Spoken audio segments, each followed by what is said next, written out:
Hello नमस्कार good morning सुप्रभात जय श्री कृष्ण। दोस्तों विद्या शक्ति एजुकेशन के ऑनलाइन प्लेटफॉर्म पर आप सभी दोस्तों का हार्दिक स्वागत और अभिनंदन है।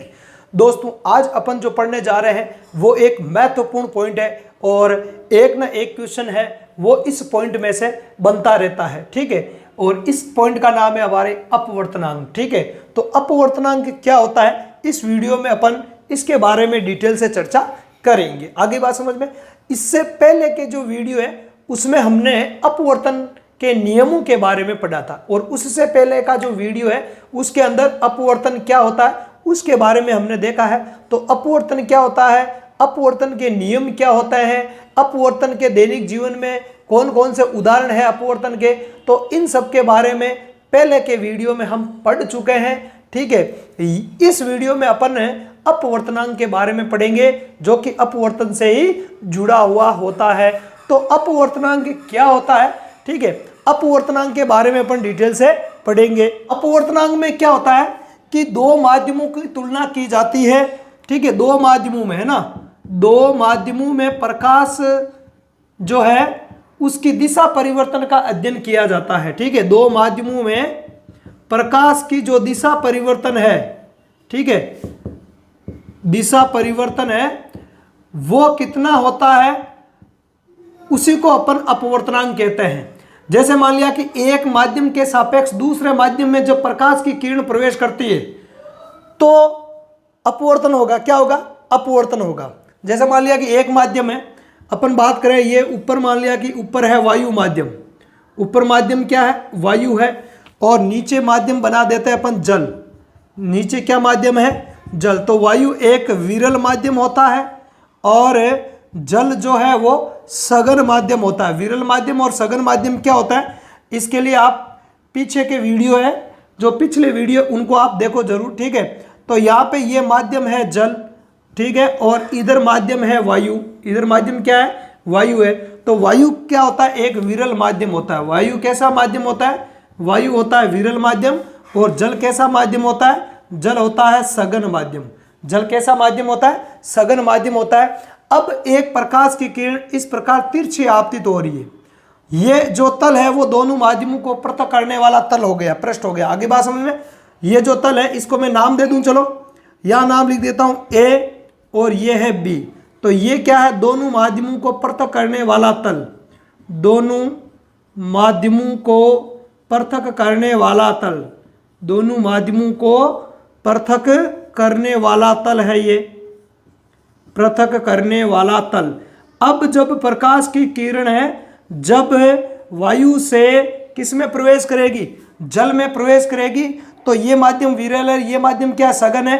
तो ये अपनी मूल दिशा से विचलित हो जाएगी। इस प्रकार मूल दिशा इसकी क्या होनी चाहिए? ये होनी चाहिए थी, लेकिन माध्यम के घनत्व में अंतर के कारण इसका वेग क्या हो जाएगा? घट जाएगा और ये इस प्रकार अभिलंब की ओर झुक जाती है, ठीक है। ये सारा अपवर्तन ही है। अपवर्तन कैसे होता है पहले के वीडियो में मैं समझा चुका हूं। अपने को अपवर्तनांक पढ़ना है इसलिए मैं एक बार थोड़ा सा शॉर्ट में रिवाइज कर रहा हूं, ठीक है।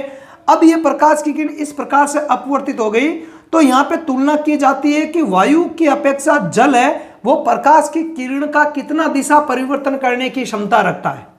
ऐसे ही मान लिया कि वायु से जैसे कांच में जाएगी तो जल की तुलना में कांच ज्यादा सघन माध्यम है तो वहां और ज्यादा मुड़ेगी प्रकाश की किरण। तो एक माध्यम के सापेक्ष दूसरे माध्यम द्वारा प्रकाश की किरणों को मोड़ने की जो क्षमता है, दिशा परिवर्तित करने की जो क्षमता है, उसी को अपन क्या बोलते हैं? ये बोलते हैं अपवर्तन। क्या बोलते हैं उसको? अपवर्तन, है ना। मतलब अपन इसको इस प्रकार से भी देख सकते हैं कि एक माध्यम के सापेक्ष, है ना, एक माध्यम के सापेक्ष दूसरे माध्यम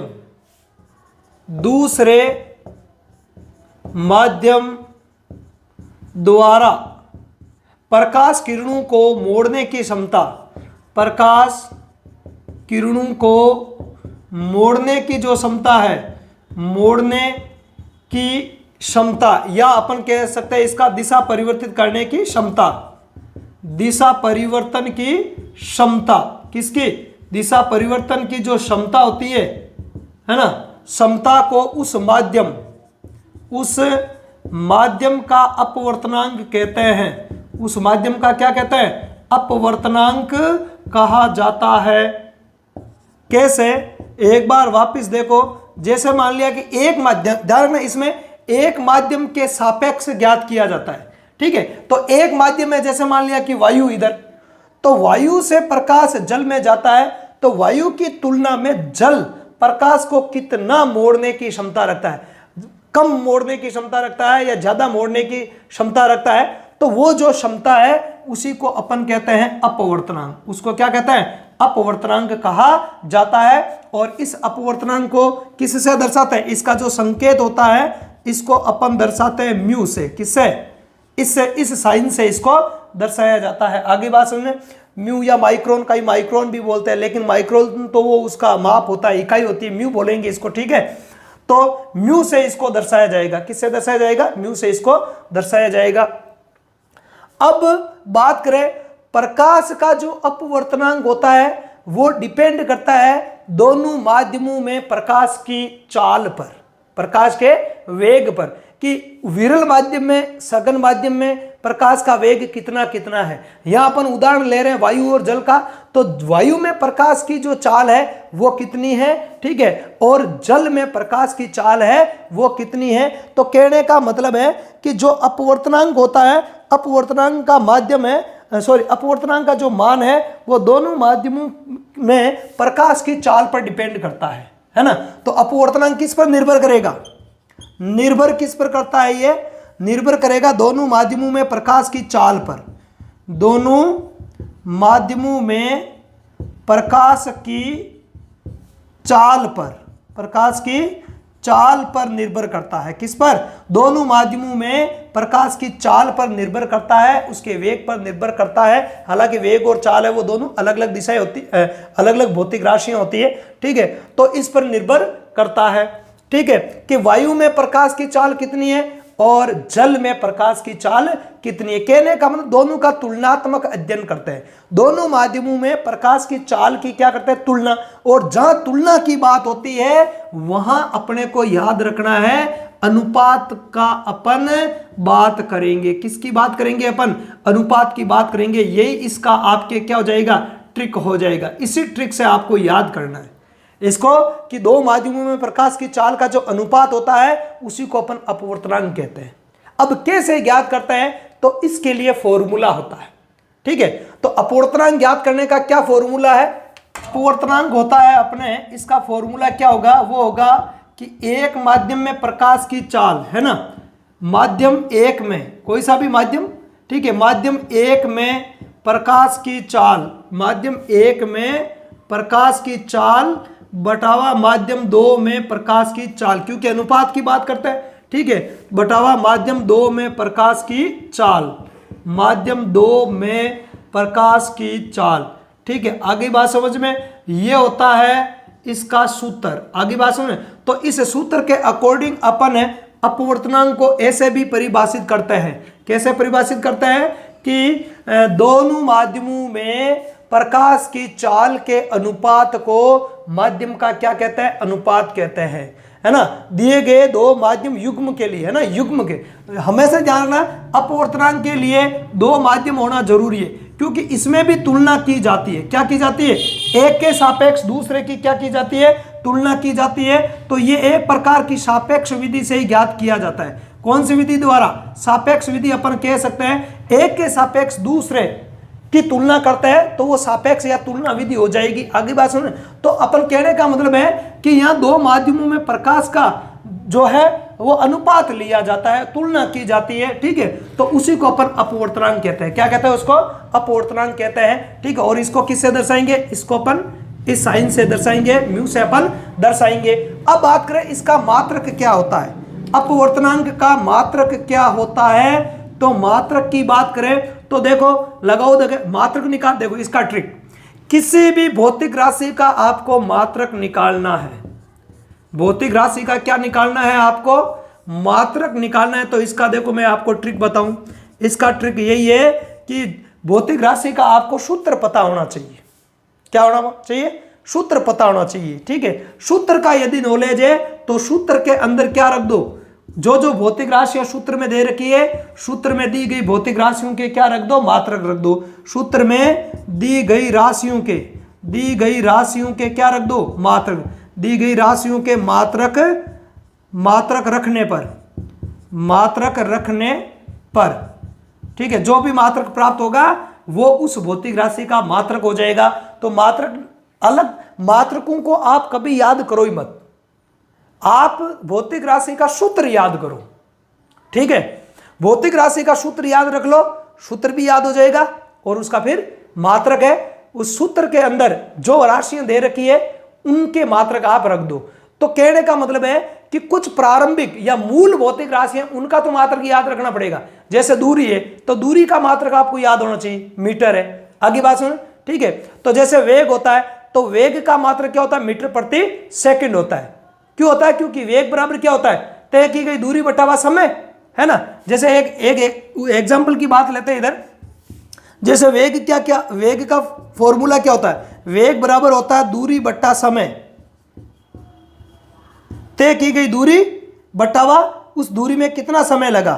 ठीक है, तो क्या हो जाएगा, दूरी का मात्रक मीटर और समय का मात्रक सेकंड, तो मीटर प्रति सेकंड हो जाएगा। क्या हो जाएगा, मीटर प्रति सेकंड हो जाएगा। आगे बात सुन। तो इस प्रकार से अपने को क्या करना है, राशि से, किससे, भौतिक राशि से ही मात्रक निकालना है। अब यहां पे अपन मात्रक निकालेंगे, है ना। तो यहां पे मात्रक क्या हो जाएगा, लगाओ तक है, माध्यम 1 में प्रकाश की चाल और नीचे माध्यम 2 में प्रकाश की चाल। तो भौतिक राशि कौन सी है, भौतिक राशि है चाल। ऊपर भी चाल का मात्रक लिखेंगे और नीचे भी चाल का मात्रक लिखेंगे। चाल और वेग का मात्रक एक ही होता है, ध्यान रखना। चाल और वेग का मात्रक एक ही होता है।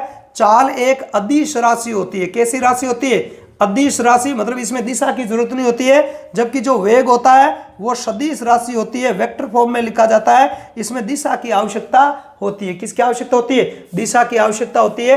तो चाल के मात्रक से चाल का मात्रक कट जाएगा, चाल के मात्रक से चाल का मात्रक कट जाएगा, इसलिए इसका कोई मात्रक नहीं होगा। इसलिए ये मात्रकहीन भौतिक राशि होती है, मात्रकहीन भौतिक राशि होती है, ध्यान रखना है। कैसी राशि होती है ये मात्रकहीन भौतिक राशि होती है। दोस्तों कई बार ये सवाल पूछा जाता है कि अपवर्तनांक का मात्रक क्या होता है, जबकि आप फिर उसमें ऑप्शन दिए हुए होते हैं। 3 ऑप्शन में तो कोई ना कोई मात्रक दिया हुआ होगा और एक ऑप्शन ऐसा होगा जिसमें कोई मात्रक नहीं होगा या लिखा हुआ होगा कि इसका कोई मात्रक नहीं होता है।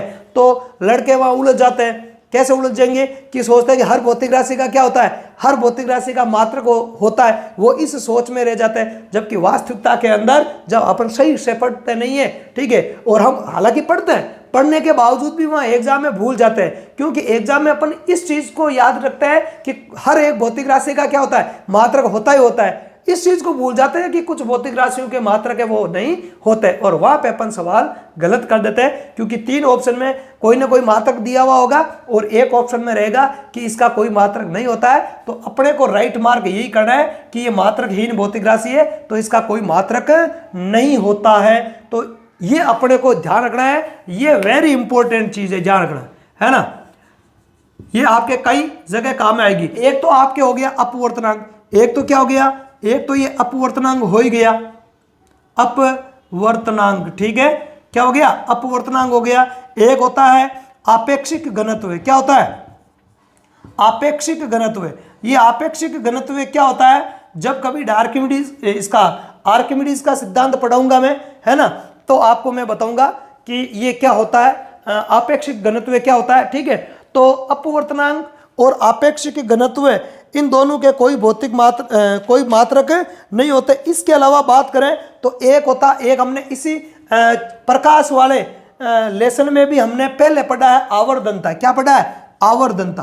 तो आवर्धनता का भी कोई मात्रक नहीं होता है, क्योंकि आवर्धनता में ऊपर होती है ऊंचाई और नीचे भी होती है ऊंचाई, या ऊंचाई के मात्रक से ऊंचाई का मात्रक कट जाएगा, इसलिए इसका भी कोई मात्रक नहीं होता है। आवर्धनता का भी कोई मात्रक नहीं होता है।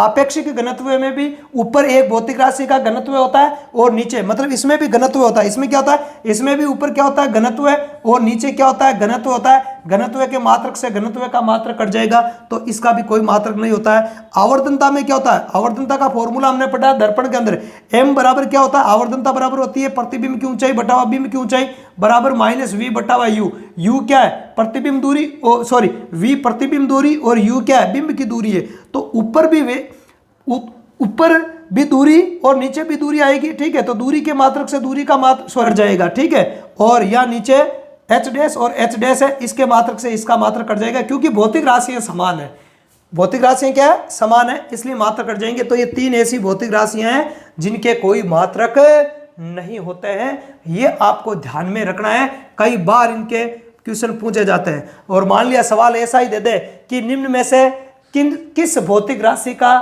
मात्रक नहीं होता है, या निम्न में से कौन सी भौतिक राशि मात्रक विहीन होती है, और ऑप्शन में ए में दे दिया अपवर्तनांक, बी में दे दिया आपेक्षिक घनत्व और सी में दे दिया आवर्तनता, और दे में देगा फिर वो उपरोक्त सभी। तो अपने को उपरोक्त सभी वाला ऑप्शन करना है। इन तीनों को याद रखना है कि तीनों का कोई मात्रक नहीं होता है। तो या तो आप इन तीनों के सूत्र याद रखो, सूत्र याद रखो तो ऑटोमेटिक आ जाएगा, भाई इसका सूत्र ये, इसके मात्रक से इसके मात्रक कट जाएगा, तो इसका भी नहीं होगा, इसका भी नहीं होगा, इसका भी नहीं होगा। तो या तो आप सूत्र याद रखो, या फिर आप डायरेक्टली याद रखो कि ये 3 भौतिक राशियां, इनके कोई मात्रक नहीं होते हैं। आगे बात समझ, तो और भी भौतिक राशि होती है जिनके कोई मात्रक नहीं होता है, ठीक है। हाँ, पर अपने को लेवल के हिसाब से 3 भौतिक राशियां अपने को पढ़नी है, क्योंकि अपन डीप साइंस नहीं पढ़ रहे, ठीक है, जनरल साइंस पढ़ रहे हैं। तो ये 3 ऐसी भौतिक राशि होती है जिनके कोई मात्रक नहीं होता है। अब अपन वापिस आते हैं पॉइंट पे कि अपवर्तनांक है उसका कोई मात्रक नहीं होता है, ये अपन पढ़ रहे थे। तो अपवर्तनांक किसको कहते हैं, माध्यम 1 में प्रकाश की चाल बटा माध्यम 2 में प्रकाश की चाल है। कहने का मतलब 2 माध्यमों में प्रकाश की चाल के अनुपात को किसी एक माध्यम का क्या कहते हैं, अपवर्तनांक कहते हैं। तो अब यह हम कंफ्यूज हो रहे हैं कि एक इस माध्यम का अपवर्तनांक होगा वो, या इस माध्यम का अपवर्तनांक होगा। तो इसको देखो मैं सही तरीके से आपको और समझाऊं, ठीक है। देखो इसको, एक माध्यम को अपन 1 नाम देंगे और दूसरे को नंबर 2 देंगे। तो यहां पे जिस माध्यम का अपवर्तनांक अपने को ज्ञात करना होता है, उसके लिए अपन क्या करते हैं, संकेत लिखते हैं। क्या लिखेंगे, संकेत। जैसे मान लिया कि आपको माध्यम 1 का अपवर्तनांक ज्ञात करना है। माध्यम, जैसे देखो इधर लिख देता हूं मैं, माध्यम 1 का अपवर्तनांक, माध्यम 1 का अपवर्तनांक 2 के सापेक्ष ज्ञात करना है। माध्यम 2 के सापेक्ष, क्योंकि इनमें सापेक्ष ही ज्ञात किया जाता है। तो माध्यम 1 का अपवर्तनांक माध्यम 2 के सापेक्ष ज्ञात करेंगे तो क्या हो जाएगा, अपने को रखना है किसका, 1 का ज्ञात करना। तो पहले 1 लिखेंगे, फिर लिखेंगे 2, इसको बोलेंगे μ12। क्या बोलेंगे, μ12, मतलब माध्यम 1 का अपवर्तनांक माध्यम 2 के सापेक्ष। जिसका ज्ञात करना है उसको पहले रखना है। कहां रखना है, जिसका ज्ञात करना है उसको पहले, जिसका दिया हुआ है उसको बाद में रखना है। तो बोलेंगे कैसे इसको ऐसे बोलेंगे, माध्यम 1 का अपवर्तनांक माध्यम 2 के सापेक्ष। तो क्या हो जाएगा, ये हो जाएगा माध्यम 2 में प्रकाश की चाल, माध्यम 2 में प्रकाश की चाल बटावा माध्यम 1 में प्रकाश की चाल, ठीक है, प्रकाश की चाल। आगे बात समझ में। और यह नीचे क्या जाएगा, बटे में माध्यम 1 में प्रकाश की चाल। आ गई बात समझ में, माध्यम 1 में प्रकाश की चाल, ये है इसका फॉर्मूला। आ गई बात समझ में। और प्रकाश की जो चाल होती है उसको अपन किससे दर्शाते हैं, चाल या वेग वैसे एक ही होता है, वेग सदिश राशि है और चाल अदिश राशि होती है। बाकी आंकिक मान है वो समान ही रहता है। दिशा के साथ जब चाल को प्रयुक्त करते हैं तो उसको अपन वेग बोल देते हैं। इसलिए मैं सूत्र में भी अपन ऐसे लिखेंगे, μ12 बराबर v2 बटावा v1 लिखेंगे। क्या हो जाएगा, थोड़ा सा ऊपर लिख दिया मैंने, इसको थोड़ा सही लिख दूं, v2 बटावा v1, ये हो जाएगा इसका फॉर्मूला। तो इसको पढ़ेंगे कैसे, माध्यम 1 का अपवर्तनांक माध्यम 2 के सापेक्ष बराबर क्या हो जाएगा, माध्यम 2 में प्रकाश की चाल बटावा माध्यम 1 में प्रकाश की चाल। तो ये जो अपवर्तनांक आएगा वो माध्यम 1 का आएगा, है ना, क्योंकि अपन क्या करें, माध्यम 1 का अपवर्तनांक ज्ञात कर रहे हैं किसके सापेक्ष, माध्यम 2 के सापेक्ष ज्ञात करते हैं। तो जिसका अपवर्तनांक ज्ञात करना उस माध्यम को पहले रखना है और जिसके सापेक्ष ज्ञात करता है उसको रखना है बाद में और इधर करना है उल्टा। इसका यही ट्रिक है, ठीक है। इधर वेग में क्या कर देना है, उल्टा कर देना। वेग में क्या कर देना है, उल्टा कर देना। 2 में प्रकाश की चाल कितनी है बटा हुआ 1 में प्रकाश की चाल कितनी होगी, तो इसका अपने को क्या करना है, उल्टा करना है। जैसे मान लिया कि एग्जाम्पल के तौर पे मान लिया कि मैं एक अपन एग्जाम्पल की बात करते हैं, एग्जाम्पल की बात करते हैं। जैसे मान लिया कि आपको वायु के सापेक्ष, किसके सापेक्ष, वायु के सापेक्ष आपको कांच का अपवर्तनांक ज्ञात करना है। किसका, कांच का अपवर्तनांक आपको ज्ञात करना है, ठीक है। कांच का अपवर्तनांक क्या क्या करना है, आपको ज्ञात करना है। तो यहां पे क्या लिखेंगे, म्यू। अब यहां पे क्या हो जाएगा, इसको अपन ऐसे लिखेंगे म्यू जी, जी का मतलब ग्लास, या तो अंग्रेजी में लिख दो आता है तो आपको, नहीं तो अपन कांच लिख देंगे। क्या लिख देंगे, म्यू कांच, क्योंकि किसका ज्ञात करना है, कांच का अपवर्तनांक ज्ञात करना है।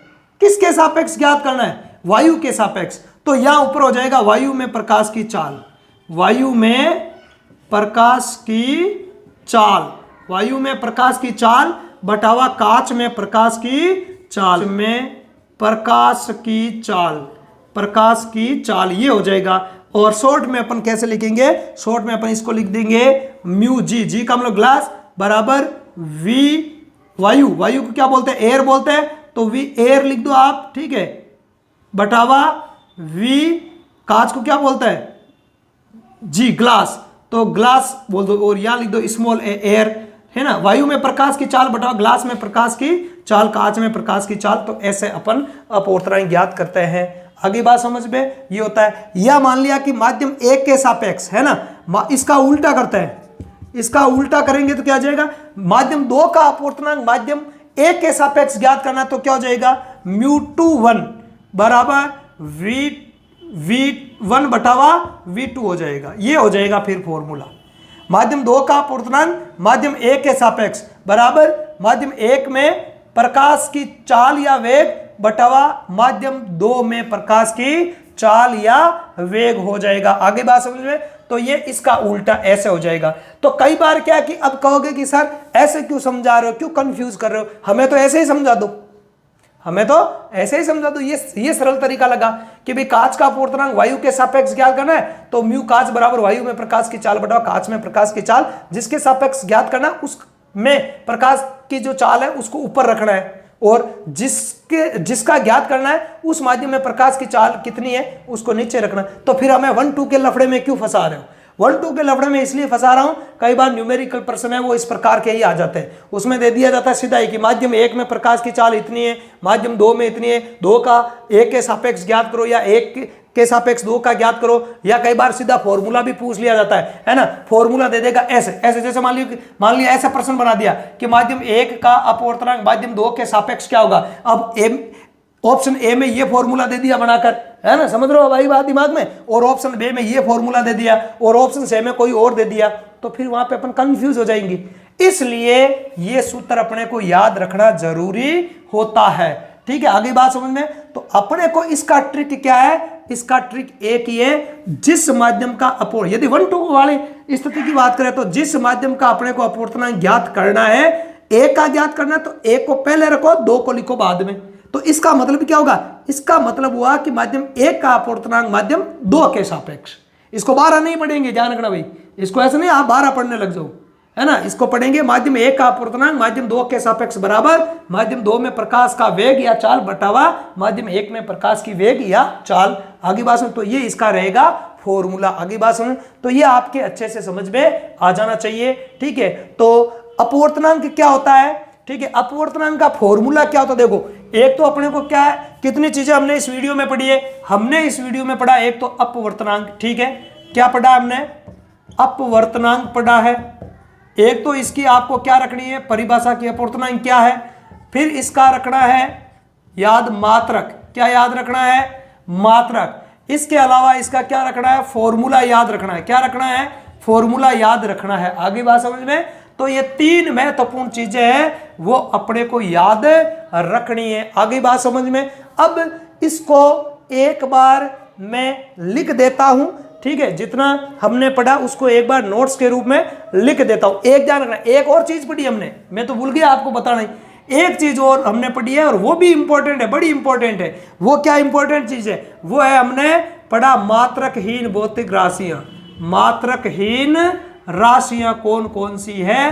तो मात्रकहीन राशियां बहुत सारी होती है, लेकिन मैंने आपको 3 ऐसी भौतिक राशियां बताई है जिनका कोई मात्रक नहीं होता। एक आवर्तनता, एक अपवर्तनांक और एक क्या होता है? आपेक्षिक घनत्व है। क्या होता है? आपेक्षिक घनत्व है। तो ये 3 ऐसी भौतिक राशियां मैंने आपको इस वीडियो में बताई है जिनका कोई मात्रक नहीं होता। तो जितना हमने पहले पढ़ा है उसको मैं एक बार लिख देता हूं ताकि आप उसका स्क्रीनशॉट ले सको। फिर अपन इस चीज को एक एग्जाम्पल के द्वारा समझेंगे, एक न्यूमेरिकल प्रश्न के द्वारा इसको मैं बताऊंगा कि ये कैसे हल किया जाता है। कई बार प्रश्न न्यूमेरिकल भी आ जाता है कि वायु में प्रकाश की चाल इतनी है और कांच में प्रकाश की चाल इतनी है, तो कांच का वायु के सापेक्ष अपवर्तनांक कितना होगा। तो ऐसे बहुत सारे प्रश्न इससे बनते हैं, तो उनको भी अपन देखेंगे। एक बार आप इसका स्क्रीनशॉट ले लो, ठीक है। फिर इसको एक बार जल्दी से देखते हैं। ओके, तो क्या है कि किसी या किन्हीं दिए गए माध्यमों के युग्म के लिए होने वाले प्रकाश के दिशा परिवर्तन को क्या कहता है? प्रकाश का जो दिशा परिवर्तन, दो माध्यमों की तुलना करता है तो एक के सापेक्ष दूसरे माध्यम के द्वारा प्रकाश की दिशा का कितना परिवर्तन किया जा रहा है या कितना उसको मोड़ा जा रहा है, ठीक है, उसी को अपन प्रकाश का क्या कहता है? अपवर्तनांक कहते हैं। दो माध्यमों के युग्म के लिए अपवर्तनांक का जो मान है वो दोनों माध्यमों में प्रकाश की चाल पर निर्भर करता है। किस पर निर्भर करता है? प्रकाश की चाल पर निर्भर करता है। अतः किसी एक माध्यम के सापेक्ष किसी दूसरे माध्यम में प्रकाश की चाल को उस माध्यम का कौन से का? दूसरे माध्यम का क्या कहता है? अपवर्तनांक कहते हैं, ठीक है। अपवर्तनांक को इससे नीटा भी बोलते हैं इसको, या आप कह सकते हो कि एन से दर्शाता है।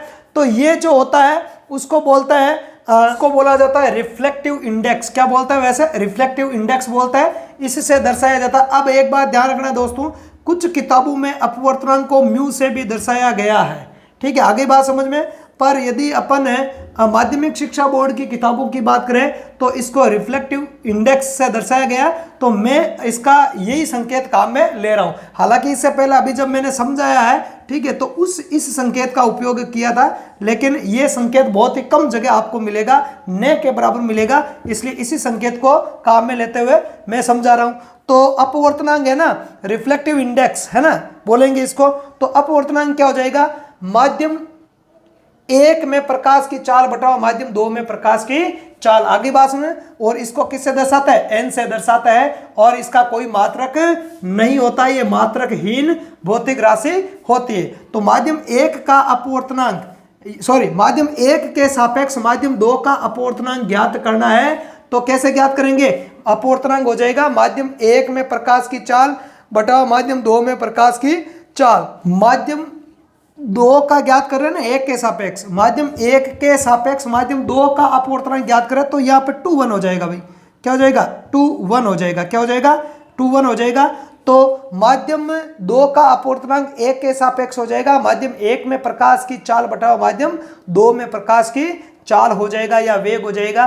तो ये इसका क्या हो जाएगा? फॉर्मूला हो जाएगा। तो यहाँ पे ध्यान रखना आपको एक चीज विशेष तौर से, है ना, संकेत इसका यही काम है, आपको लेना है, ठीक है। ये संकेत बहुत ही कम है या फिर आपके लिए गलत भी हो सकता है, तो यही संकेत काम में लेना। इसको बोलते हैं रिफ्लेक्टिव इंडेक्स। क्या बोलेंगे? Reflective index. तो रिफ्लेक्टिव इंडेक्स 2 1 बराबर हो जाएगा V1 बटावा V2, ठीक है। आगे बात सुनो, आगे अपन देखें। आगे इसी प्रकार माध्यम 2 के सापेक्ष माध्यम 1 का अपवर्तनांक कैसे ज्ञात करेंगे? तो ये हो जाएगा रिफ्लेक्टिव इंडेक्स 1 2 बराबर V2 बटावा V1, मतलब माध्यम 1 का अपवर्तनांक माध्यम 2 के सापेक्ष बराबर क्या हो जाएगा?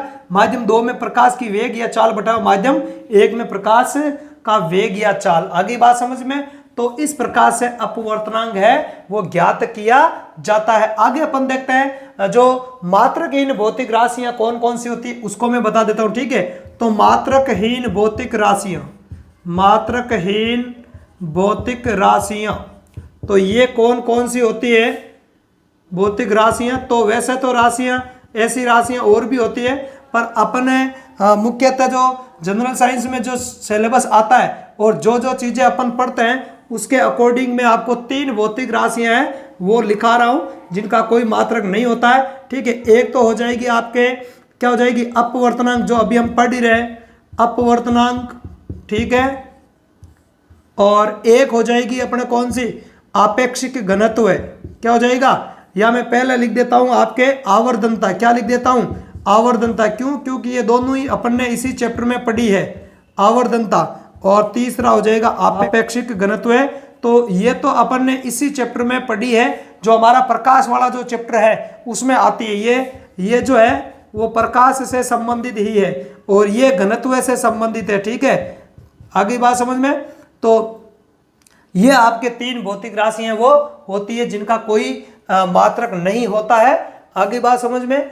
तो ये है आपके अपवर्तनांक। अब इसको अपन एक एग्जाम्पल के माध्यम से समझते हैं कि एक माध्यम का अपवर्तनांक दूसरे माध्यम के सापेक्ष कैसे ज्ञात करता है। एक सरल उदाहरण ही ले रहा हूं। ठीक है, आगे बात समझ में। ओके, क्वेश्चन दे रखा निर्वात में प्रकाश की चाल, किसमें, निर्वात में प्रकाश की चाल 3 × 10⁸ मीटर प्रति सेकंड तथा कांच में प्रकाश की चाल, एक तो कांच में दे रखी है और एक किसमें दे रखी है, निर्वात में दे रखी है। तो कांच में प्रकाश की चाल 2 × 10⁸ मीटर प्रति सेकंड हो तो वायु के सापेक्ष, किसके सापेक्ष, वायु के सापेक्ष कांच का अपवर्तनांक है वो ज्ञात करना है। आगे बात समझ में। तो अपवर्तनांक किसका ज्ञात करना है, कांच का ज्ञात करना है। और दिया हुआ क्या है, प्रश्न में दिया हुआ है निर्वात में प्रकाश की चाल और कांच में प्रकाश की चाल दी हुई है और कांच का अपवर्तनांक ज्ञात करना है, वायु के सापेक्ष ज्ञात करना है। तो ऐसे न्यूमेरिकल प्रश्नों में मैंने पहले भी आपको बताया था कि पहले जो चीज दी हुई है उसको अपने को लिखना है, फिर जो चीज अपने को ज्ञात करनी है उसको लिखना है, फिर जो दी हुई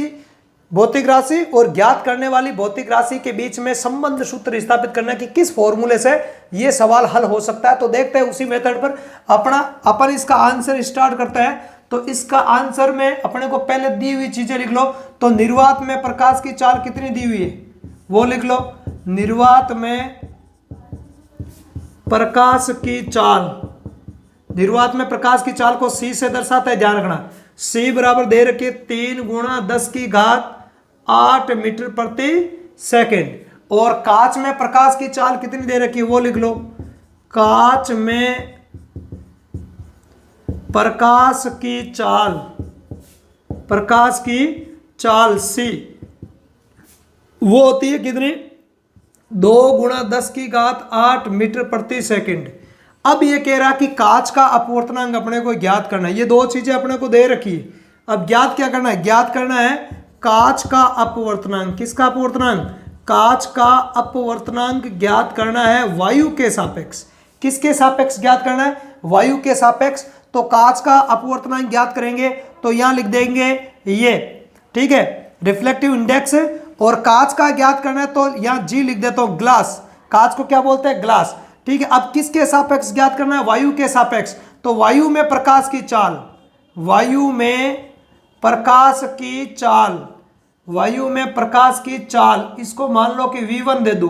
क्या दे दो, V1। ठीक है, और ये हो जाएगा, या प्रकाश की चाल रहने दो, सीधा ही अपन V ले लेते हैं, 1 और 2 क्यों लिखे। ठीक है, और झंझट में पढ़ोगे आप। फिर यहां अपन लिख देते हैं किसमें, कांच में प्रकाश की चाल, कांच में प्रकाश की चाल। अब ये हमने लिख दिया है प्रकाश की चाल।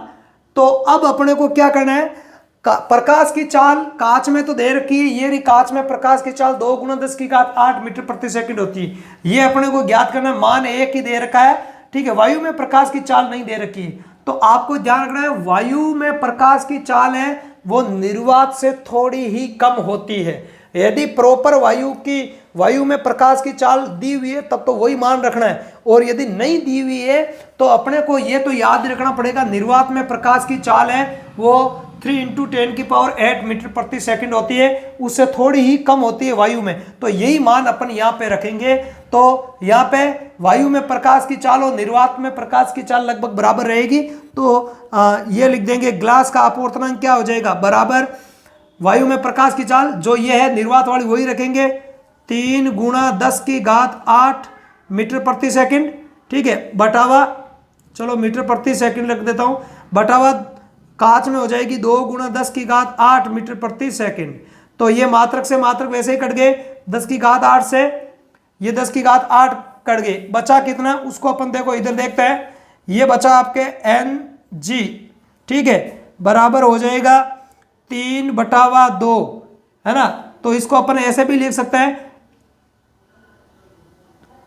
क्या लिख सकते हैं, Ng बराबर 3 × 1/2, 3 का आधा कितना होता है 1.5, तो 1.5 या 1.50 अपवर्तनांक हो जाएगा। मात्रक पीछे लगाना नहीं, क्योंकि इसका मात्रक होता ही नहीं, ये कट गया ना, ऊपर वेग के मात्रक से नीचे वेग का मात्रक कट गया तो मात्रकहीन भौतिक राशि होती है।